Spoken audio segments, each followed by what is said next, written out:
पाहिजे, कायद्यात बदल झाला पाहिजे. एक मिनिट आहे का, कायद्यावर जर विश्वास वाढायचा असेल, कायद्यावर जर विश्वास वाढायचा असेल, पोलीस बांधवावर जर विश्वास वाढायचा असेल तर या ठिकाणी कायद्यात बदल करणं गरजेचं आहे. आणि कायद्यात बदल करण्यासाठी यज्ञशक्ती कायदा लागू झाला पाहिजे. 30 दिवसाच्या आत असे जर घटना झाली त्या आरोपीला फाशी झाली पाहिजे.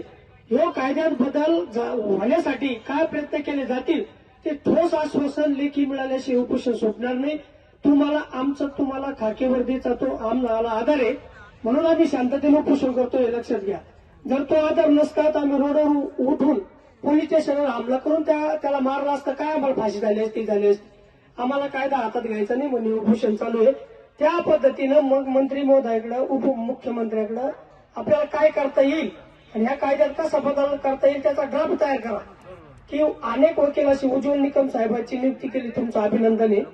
तुम्ही काय करा, त्याच्यामध्ये बदल काय करता येईल असं वकील टीम नेमून तो कच्चा ड्राफ्ट तयार करा. अशा पद्धतीचा कायदा पाहिजे आणि तो आपल्यापर्यंत घेऊन या. त्यानंतर ही सगळी चर्चा होईल.